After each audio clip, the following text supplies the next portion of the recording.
बारे में सर आज आप प्रेस कॉन्फ्रेंस, क्या मुद्दा था आपका? सर हमारा मुद्दा ये doctor Radhakrishna medical college Hamirpur में जो फर्नीचर की परचेज हो रही है, अगले जो नया बिल्डिंग बन रहा है उसके रिगार्डिंग था।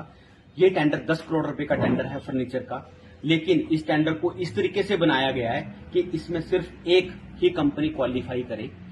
वो मैं इसलिए कह रहा हूं बार बार कि इस टेंडर की जो स्पेसिफिकेशंस हैं प्रोडक्ट के रिगार्डिंग, वो एक ही कंपनी से उठाई गई हैं। वो स्पेसिफिकेशन एक ही कंपनी के पेटेंट प्रोडक्ट हैं और कुछ प्री क्वालिफिकेशन क्राइटेरिया डाले गए हैं, जैसे ग्रीन गार्ड बाय यूएल। हम ये इनको कह रहे हैं कि आप ग्रीन गार्ड बाय यूएल के साथ IAQ, ग्रीहा ये भी सर्टिफिकेट कंसीडर करें जो कि इक्विवेलेंट सर्टिफिकेट है। इसके लिए हम हिमाचल के चीफ सेक्रेटरी, CM साहब, हेल्थ सेक्रेटरी, MD और यहाँ के प्रिंसिपल सबको हम मिल चुके हैं। इन्होंने प्री बिड मीट भी रखी थी, उसमें भी हम अपना पॉइंट रख चुके हैं। लेकिन ये शब्दों के साथ हर बार खेल रहे हैं, कोरिजेंडम के ऊपर कोरिजेंडम लगाते हैं, लेकिन कोरिजेंडम में शब्दों के साथ खेल रहे हैं। बस ये सिर्फ और सिर्फ इनका एजेंडा ये है कि इनको एक ही कंपनी को पार्टिसिपेट करवाना है और एक ही OEM 3 डीलर से पार्टिसिपेट करके ये टेंडर निकाल दे। इन्होंने इसीलिए बीच में मॉकअप का क्लोज लिखा हुआ है। किसी भी भारत के कोई भी टेंडर आप निकाल के देख लीजिए, मॉकअप उसका मंगवाया जाता है जो लोएस्ट वन होता है, जिसकी फाइनेंशियल बिड खुल जाती है। फाइनेंशियल बिड खुलने के बाद मॉकअप देखे जाते हैं, ना कि पहले देखे जाते हैं। इनका पॉइंट ये है कि अगर कोई इनके कहे बिना कोई दूसरा बंदा आ गया तो ये उसको मॉकअप से बाहर निकाल देंगे। मॉकअप से बोल देंगे कि आपका मॉकअप हमें अच्छा नहीं लगा।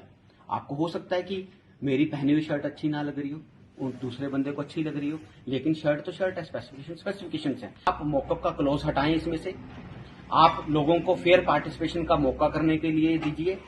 और इनको ये समझना चाहिए कि ये अधिकारी हैं, इनकी कुछ रिस्पॉन्सिबिलिटी है, इनकी फाइनेंशियल प्रूडेंस है। अगर इनको सरकार ने पैसा खर्च करने का अधिकार दिया है तो रिस्पॉन्सिबिलिटी भी इनकी बनती है कि इनको जवाबदेही भी देनी है। आज हम भी चुप हो जाते, हम शांत होकर बैठ जाते कि यहां काम नहीं किया, कहीं और काम कर लेते। लेकिन आज आपके सामने खड़े हैं कि आज अगर हम अपने ही एरिया के काम में भ्रष्टाचार या किसी भी तरीके से किसी को भी उस अपनी पावर का अब्यूज करने के लिए छोड़ दें तो हमारे, मुझे लगता है, धिक्कार है ऐसे इंसानियत होने का भी। और अगर हम अपने लिए ही आवाज ना उठा पाए तो आज हम सिर्फ अपने लिए आवाज, अपने लोगों के लिए आवाज उठाने के लिए यहाँ पे आपके सामने ये प्रेस कॉन्फ्रेंस करने के लिए आए थे। ये जो मेडिकल कॉलेज के प्रिंसिपल हैं, क्या मानते हैं उनका कितना रोल है इस चीज में? सर देखिए, मेडिकल कॉलेज के प्रिंसिपल जो डॉक्टर भारती जी हैं, उनके साथ हमारी 2 पर्सनल मीटिंग हुई है। एक बार तो हमें उनकी प्री बिड मीट में ही मीटिंग हुई थी, उसमें हमने उनको बहुत अच्छे से और बहुत तरीके से कानूनी प्रक्रिया के अकॉर्डिंग सारे डॉक्यूमेंट साथ लगाकर बताया कि सर आप गलत कर रहे हैं।